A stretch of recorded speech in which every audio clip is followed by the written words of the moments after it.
Lovely, thank you. Okay.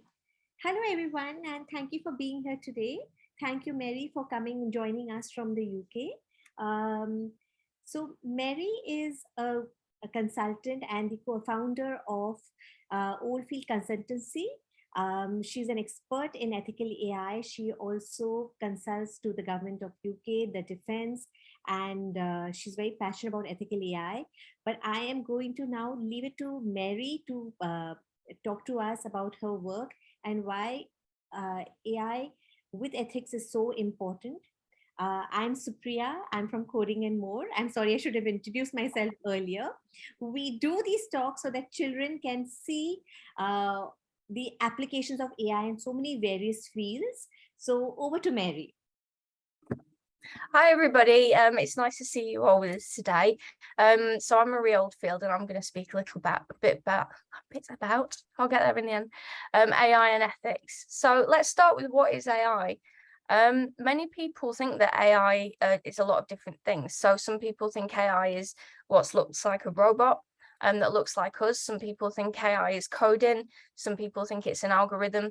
And there's a lot of kind of misperception around what AI actually is. And this kind of causes a few issues, because if we think AI is a robot that looks like us, we might think it behaves like us, and so it can understand things like us, when actually inside that robot there's programming that's been done by a human, and it can only reflect really what we ask it to do.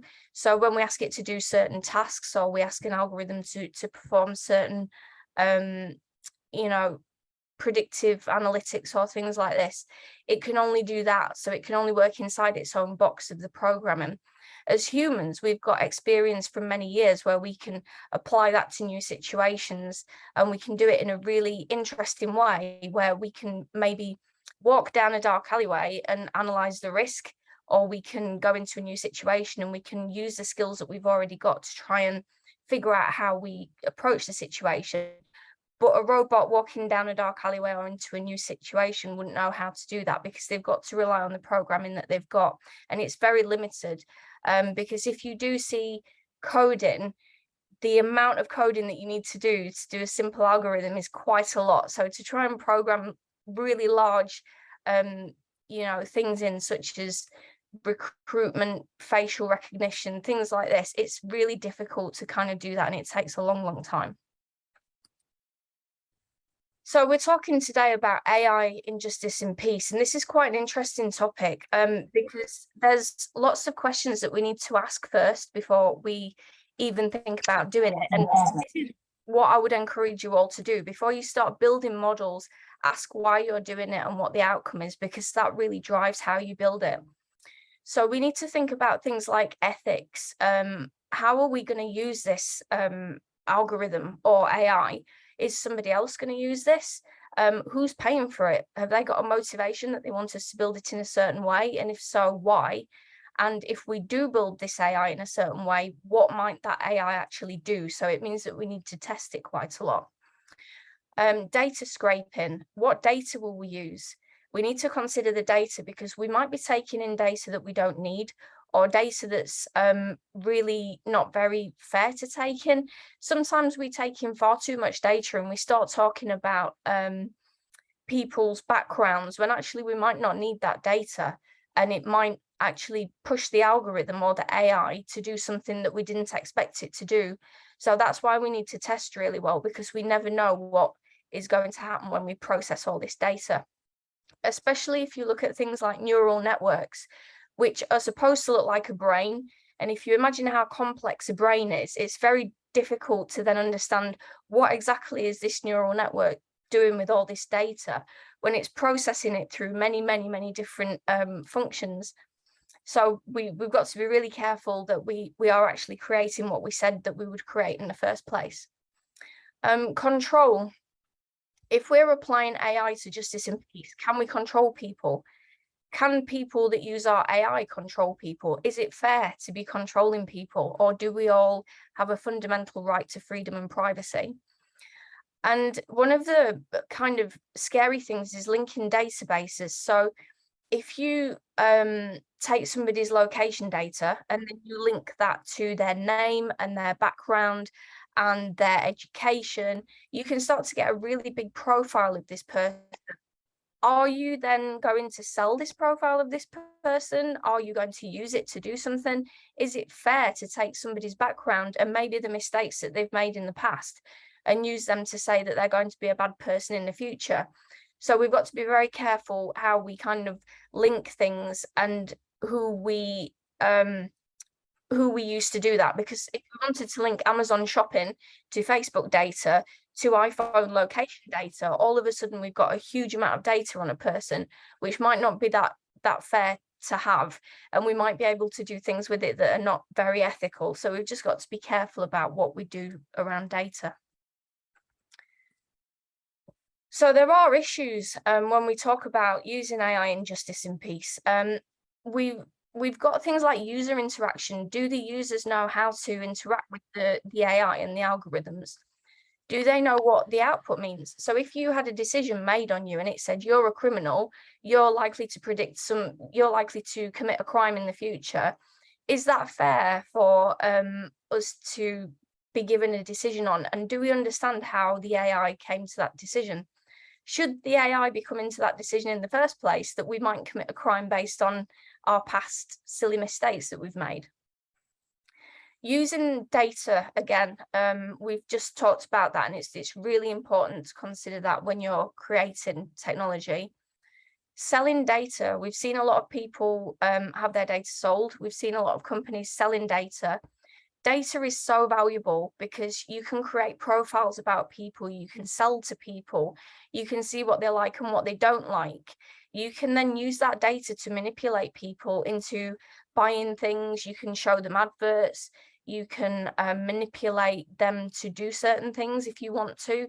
So if you're taking the data from people and you're selling it to people like shops might use it to try and make you buy things, and you might sit there and think nobody can make me buy something, but the way that they do this is so it's so subtle, where they're showing you different things and they're giving you little triggers, that in the end you end up buying these things. Even though you might not really want to, you still might end up buying something or doing something based on all the little things that are going on the screen at the time that you're not really 100% aware of, because maybe you're reading an article or interacting with somebody.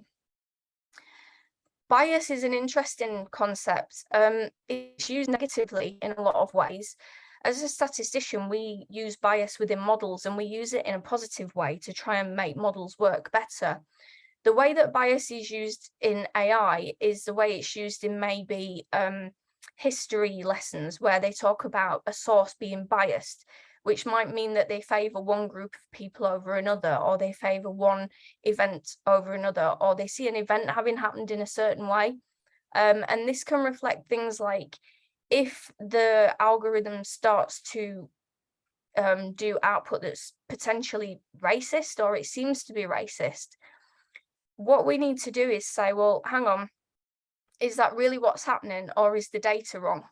Or have we reflected society, and this is what happens in society, but what happens is, because what is happening in society is maybe racist, this is what's coming out of the other end.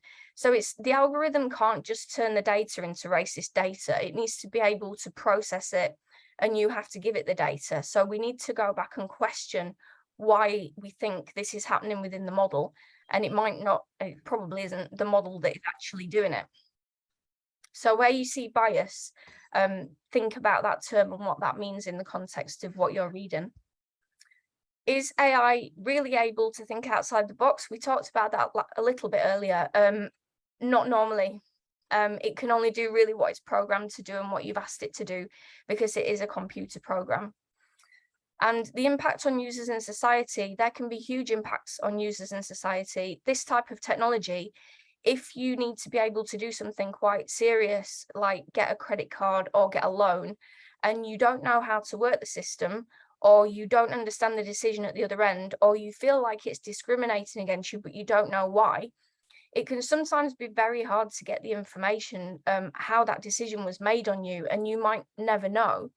And that might lead you to become stressed, or have bad perceptions about the bank or the credit card company, because how do you know what is going on within that technology? And then if you think that that might happen to many people in society, you can start to get really widespread effects. And this becomes really key when we go on to talk about things like facial recognition and AI in peace and justice. And we'll talk about that in the next few slides.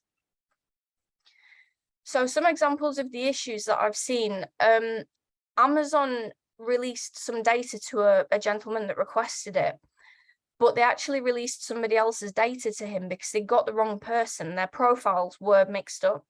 So they gave every single bit of data that they possibly had on somebody else to not only the gentleman that requested it, but to a magazine.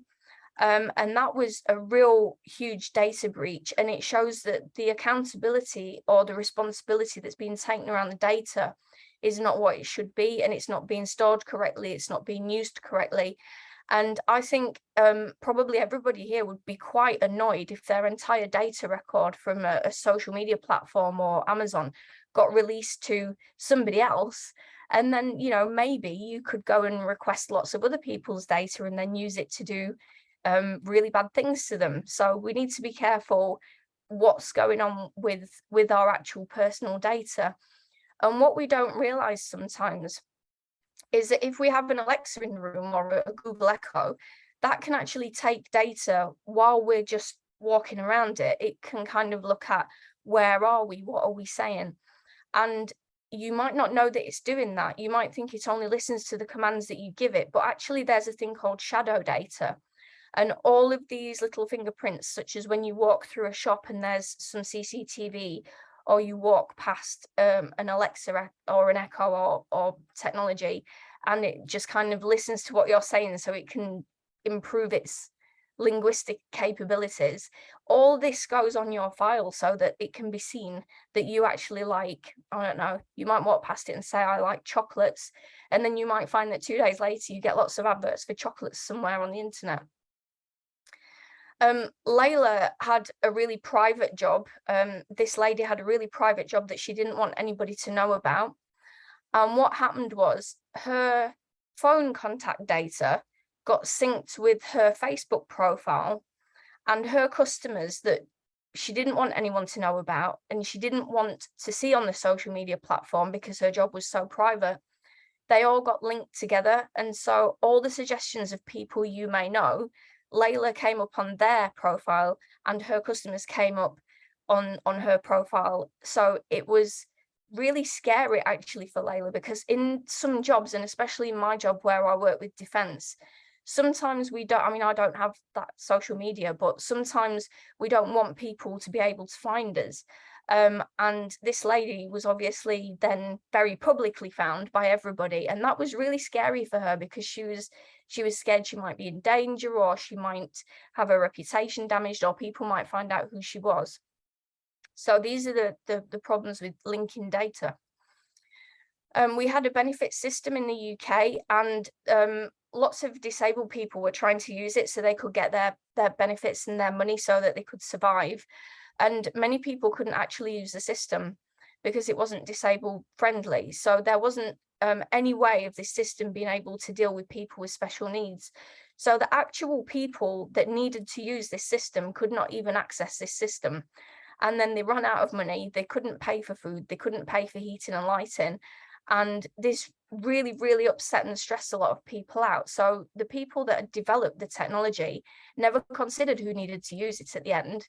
And so that all had to be withdrawn. And that was a huge amount of money that needed to be spent to redo it.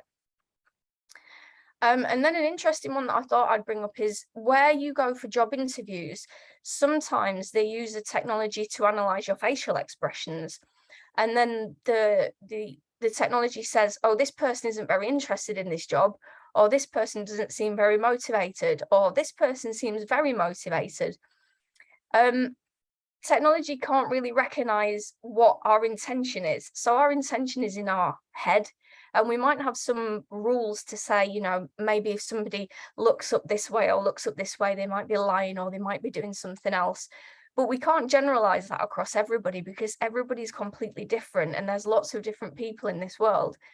So to say that AI can recognize, you know, what what we're actually thinking, I think that moves a little bit too far. And there was a lot of these algorithms implemented and they all got pulled back out again. I'm not sure who's even still using them, because people with disabilities were saying, well, hang on, you're actually saying that I'm not interested in this job, but this is how my face is because I've maybe got a disability or a special need. And they were being kicked out of kind of the recruitment process because they looked a certain way, which is fundamentally what we shouldn't really be doing to anybody. So these are the problems with some of the ways in which we've used technology in the last few years. So the examples that I wanted to look at for justice and peace are things like jury replacement, facial recognition, and using that sometimes for predictive profiles in terms of saying, is this person likely to murder somebody? Do we need to put them in jail before they murder somebody?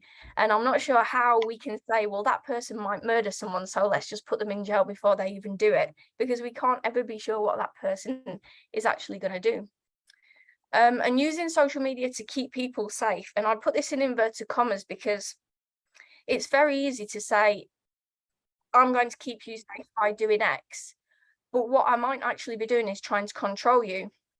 So I could keep somebody safe by putting them in a room and never letting them out again, because there's no risk of them running in front of a bus or getting injured in any way. But am I really keeping them safe, or am I just controlling them and imprisoning them and taking their freedom away?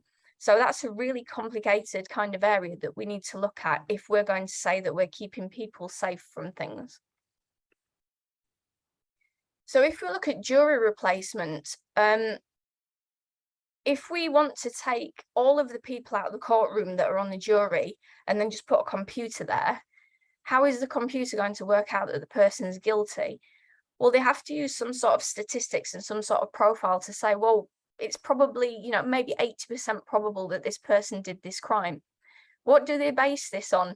So we all know that lawyers make really good arguments and they say a lot of things, and sometimes they're very story based and they might not even be true because they want to make their case. And a computer wouldn't know if we were potentially lying or we were saying something that was maybe half true but not quite.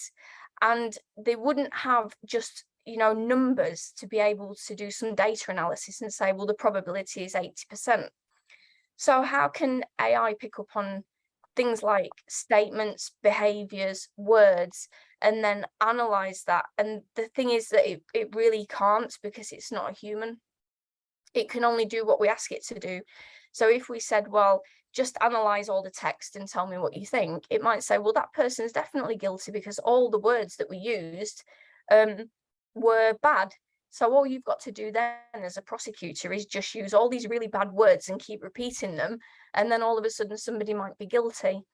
So it's very difficult to say we should replace a jury. And the way that we have jury systems set up, we kind of looking at, well, we've got enough people that if there is somebody that's thinking, well, this is not right, or we, half the jury think, well, maybe there's something problematic with this case, we're looking to the jury to say, well, on the balance of everything that I've heard and seen, I think that this is probably the case. So we're trying to balance out the judgment rather than have one computer sit there and say, you're guilty or you're innocent.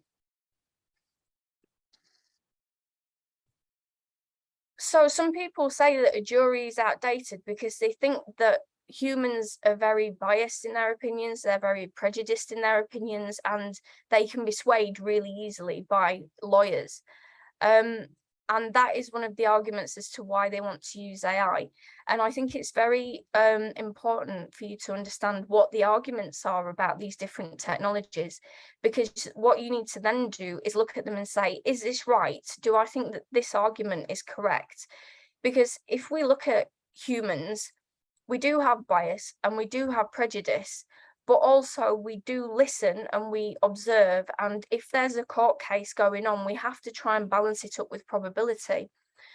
There are studies that say, well, actually, if this person looks really well presented, they're less likely to get convicted of a crime.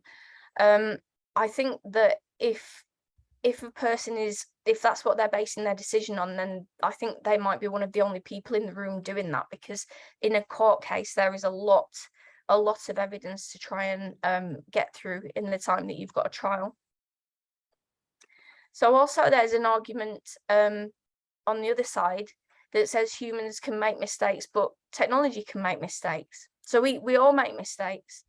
And if you're looking at things like people of color might trigger a false positive match on facial recognition, so the technology might not be able to really tell, who they are because it's not trained very well in different demographics, then actually the police might stop them. And then if they've got a profile on them with data and predictive policing, they might say, hang on, you're this person, I know you are, I think you're going to commit a crime, I'm going to put you in jail before you commit a crime. And then the wrong person might be in jail.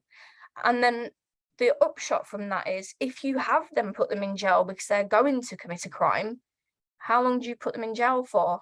When will they commit this crime? What do you do with that person? Do you need to rehabilitate them because they might in future commit a crime? I mean, jails are not really set up for that, are they? They're set up because they're full of criminals. So if you take somebody that's innocent, or even guilty, and you put them in a jail with a lot of criminals, they're just going to be around more and more criminals, learning more and more criminal things. So I think we need to consider what is the consequence of us doing things like predictive policing and replacing jurors with computers. There is a huge, that there's just not enough studies to say that actually this is accurate enough for us to be able to do it. And facial recognition is one of the major issues within this, because CCTV cameras are not even that granular, so it's difficult to figure out who the person is and what the face is of the person that's maybe committed a crime. And what we've seen is racism. We've seen a lot of legal challenges against facial recognition. We've had facial recognition algorithms just taken out completely. In the UK, it was stopped because the results were coming back and they were just so poor in actually convicting the people that had done the crime. But not only that, they were targeting people that had done absolutely nothing wrong, and police were saying, well, what are you doing over there? And there was nothing going on at all. So we need to just kind of think, well, can the technology be trusted? And if not, why not? So some of these things on the surface seem really good. Let's put cameras everywhere and then see who's going to commit a crime. But what we've got to consider is, why are we doing that? And what does it actually mean to do that? What are the results? And this comes back to what I was saying before, the predictive profiles. We can take a lot of data from iPhones, from Alexas, from your Facebook, from your Amazon shopping profile, and we can say, well, hang on, that person's bought a shovel and some tape. That means they're going to go and imprison somebody and then kill them. And you might not be doing that. You might just be doing some gardening. But they don't know that, and the algorithm doesn't know that. So how do you use the data to figure out what people are actually going to do? What is in our heads? Can we tell that? And informing policing, it might be a good idea to say, well, this area has a lot of crime, so we should put more police there. But it might be that there's more crime there because people call the police more often there, whether there's crime or not, because of the type of neighborhood that it is. So because of the way that people are behaving in that situation, the police are going to the neighborhood more often. It seems like it's a more troublesome neighborhood, but actually more crime is maybe happening somewhere else, but it's not being reported because people don't want to have the criminals come after them if they report it. So human behavior drives a lot of this. And the problem with the data that goes into AI is that the data is not easy to understand, because humans don't act or behave in a reasonable way a lot of the time. We're all kind of quite strange in the way that we react to different situations. So the way that we use the data might actually be a bit strange in the first place, because it's reflecting that type of problem within society. And the risk is that you can be unfairly profiled, and your data can be taken. It could be somebody else's data that's being used, and you could be accused of crimes that you maybe weren't going to commit, didn't commit, and you can't really do anything, because then what happens is you're fighting a whole system that has just said, well, you're a criminal, you're going to jail. And you're saying, well, no, that's not my data. But they're saying, well, no, it is. Your name's on this data, so actually it is you. So to be put in a position where you have to fight these really big institutions for freedom is really, really unpleasant. And you know, people have gone to jail for a long time and they didn't do anything wrong. So if we're going to rely on institutions to use our data correctly, then we need to know that they're going to do that properly, rather than you know, make mistakes like that. And part of the issue is that the systems have been implemented without real training or support or oversight or understanding of what these systems will do. What is the consequence at the end of the system? What data are we using?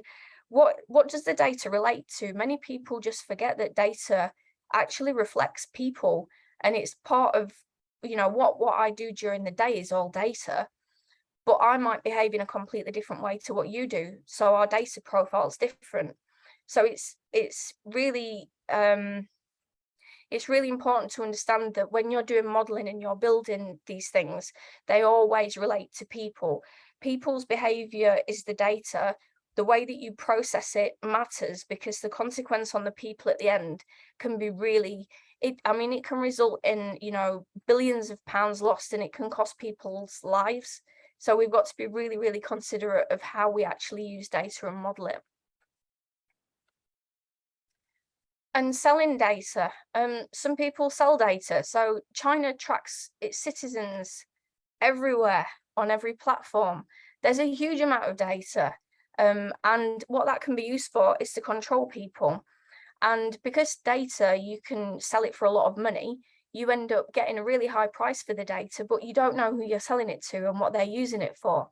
And what they might do is they might take your whole data profile and then just try and make you behave in certain ways or control you with it. And it's really easy to do this, because all you need to do is know the opinions of people. So if I followed somebody on Twitter and I got to know that they liked certain things and didn't like certain things, I could then start to talk to them about those things and start to try and manipulate them into thinking other things as well. And so I can then start to control that person. So if you kind of look at where you've got maybe climate change, people can be called conspiracy theorists. Whether they are or not is debatable, but they can be called conspiracy theorists. And then what can happen is you can say, well, that person's completely wrong about climate change because I think it's something else, and they're a conspiracy theorist. So then you can go to them and you can say, well, the government's doing this, and this is a conspiracy theory too, and this is like climate change, so we should start arguing about that as well.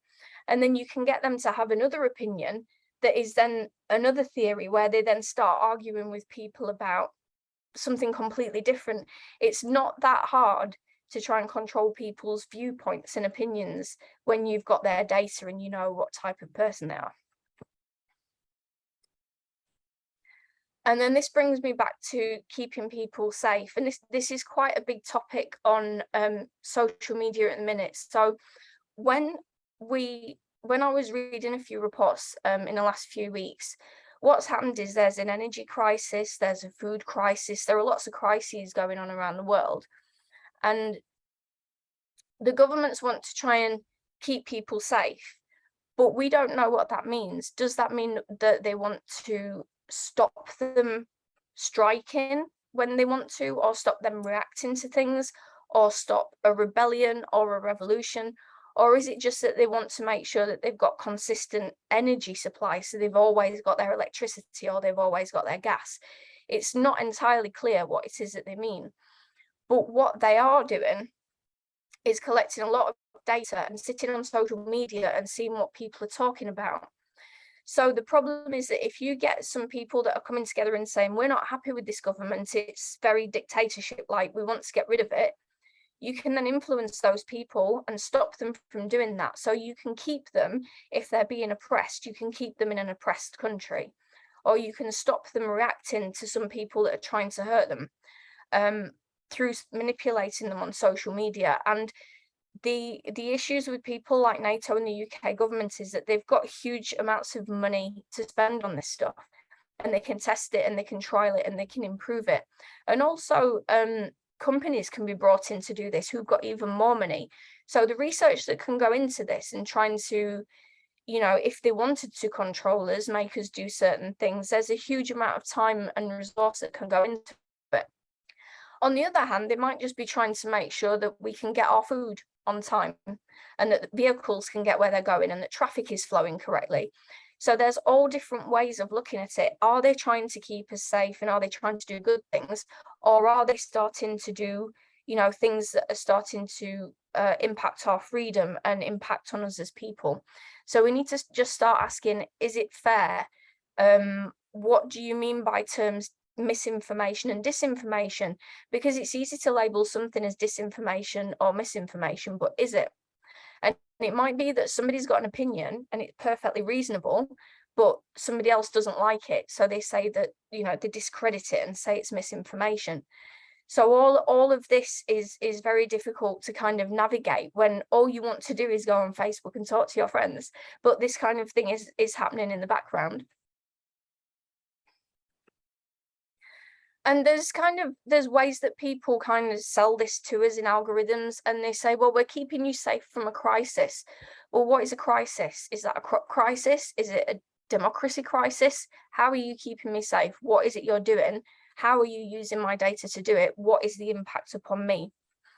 There's cybersecurity and hacking. If your data's been collected, somebody can hack it, and they can collect it and they can give it to hacker groups, or they can give it to bad people that are going to come along and try and influence you or do something with your data or sell it or corrupt your data.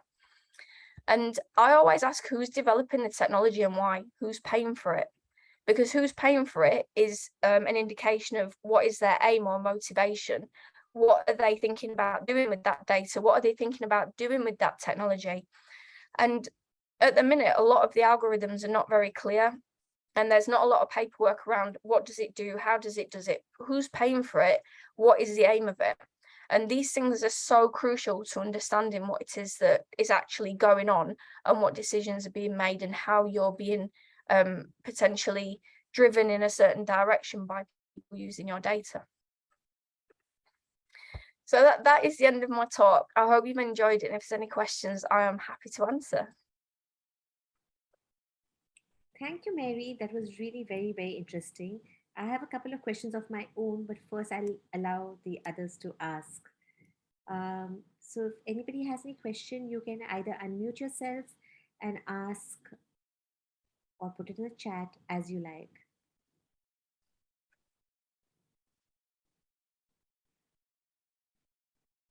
No one?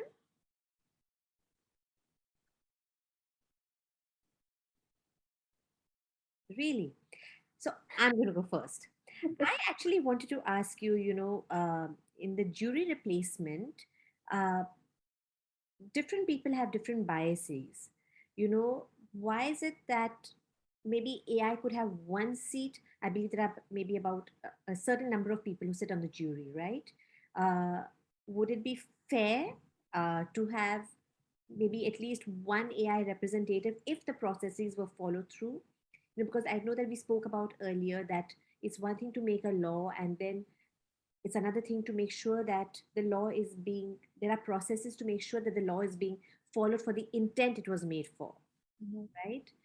I think that's really interesting, actually, because if you put an AI on a jury next to people and then you compared the output from the AI to the output from the people, would it be very different? And I think you would get a decision from the AI and you might think that's a reasonable decision, but the way in which it's come to that decision might be based on really, really basic variables and factors. It might be based on text analysis, or it might be based on statistics that have already been given to it.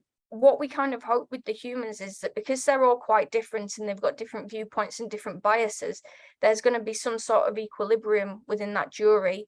And we'd hope that they didn't get all influenced by one particular person. But ultimately, courts are places of influence where, the lawyers want to influence you to think a certain way. And there's been a lot of arguments in terms of, well, maybe we should use AI because actually it wouldn't be as biased as we think it might be. But if you program an AI and you're the person that programs the AI, you are more than likely going to program your biases into the AI. Or because the coding is so huge, how do you possibly give it all the human experience that you'd need to be able to make a judgment on a case? So judges are very experienced people to make decisions. So and juries are brought in because they're completely fresh to the topic. If you gave an AI, if you tried to code into it, if this person does this facial expression, then it means this. Is that fair to every single person that it then might sit on a jury for? And then does it take its backlog of cases and then start applying things that have happened in previous cases to the new case? And does it do it fairly? So it's to understand how we do that as humans is extremely difficult, but then to be able to tell an AI how to do it within really strict coding parameters is I don't think anybody's been able to do that yet. I think that's the general intelligence argument. So Mary, has it actually been used for jury replacement AI anywhere in the world? Not that I know of, but I have seen models propose to use more statistical methods to judge cases. But that was an argument between people that were very technical and philosophers, because in philosophy, where you try to understand how the mind works, it's very, very difficult. But in a technical mind, to be able to just decide something based on numbers, it's very easy. So that intersection between the two different types of people is really difficult to kind of join them together, and to get them to understand each other. So I think that if you did put AI into a courtroom, you would have a lot of people arguing that actually it's not fair. There's, a lack of consideration for freedom. But I think on the other side, it would be interesting to, like you said, replace a jury member and see if what that actually does, and just to test it. But as far as I know, I've not seen it done yet. Yeah. I wouldn't like to be in that courtroom if it was a computer that was judging me on a crime. I actually read in the US that the judges use an AI algorithm to figure out how many years the criminal should be put in jail.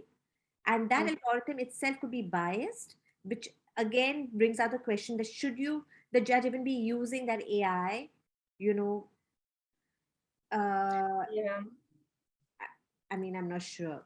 So I think it's an interesting one, because really what you've got there is a table that says if this person's committed this crime and they've done this before and this and they weren't repentant, then give them this amount of time. So is it really an AI that's doing that, or is it just a program that you've said this is the crime, this is what's happened, and then it gives you an answer? Because what you've just done is you've given it a table of all the different crimes and said these are the different years, and then the judge says, how many years do I normally give for that? And then they give what it says in the law book for that crime. Judges do have discretion though, so if you put something through that algorithm, what you're actually then saying is if the person was maybe repentant, or there were mitigating circumstances, such as if there was domestic violence and the person was defending themselves, but they did actually kill somebody, but they didn't necessarily mean to, that might not be the same sentence as a murderer or a manslaughter, but it might be seen as a manslaughter by an algorithm, and then they might get that sentence. So I think there's got to be some discretion in terms of the judge, and what you don't want to do is take away the critical thinking of the judge and his ability or her ability to make a decision, and then just say you need to take everything off this table and do it exactly the same, because then that doesn't take into account anything that might actually be happening within the case at the time. right, that's a very, very good point. Kids, anybody has a question? Kyra, Samana, if Shraddha, Aisha, anyone. I know Shraddha is one of our educators, so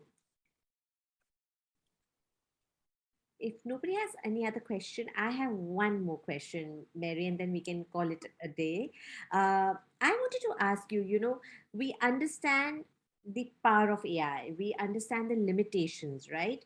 But in your mind, how can we use AI to actually build strong institutions? How can we actually use it uh, so that it would help, governments, because they also have the right intent when they say that we want to use it for predictive policing, and they want to remove the human bias, which is why they're putting it in place. So in your mind, where would it fit in best today? Or yeah, I guess that's my question. I I think we need to be able to understand the technology. So where at the minute it's being implemented to do things like predictive policing, people tend to think that it can kind of predict what people will do and crimes and things like this, and it's just not the case. We need to understand that it's quite limited, and that what it might be able to do is take some data that's already in the police database and say, this has already happened. And bear in mind, these databases are really, really big. So what it means is the person who's in charge is not having to go to the database and look through everything and say, oh, all this has happened and I need to put all this together in a report. It's really hard.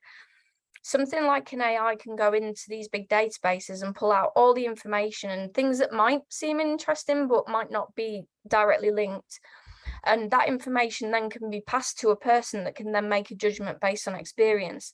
So there isn't a case, and in some of my papers I say this, at the minute there isn't really a case of taking people out of it altogether. You can't just let technology just control things, because we're not, people don't really understand enough about how it works to do that. But if we keep the human in the kind of situation with it, and we can use their judgment, then we can use the AI to do the big tasks, such as pulling data together, analyzing the data, showing us a report.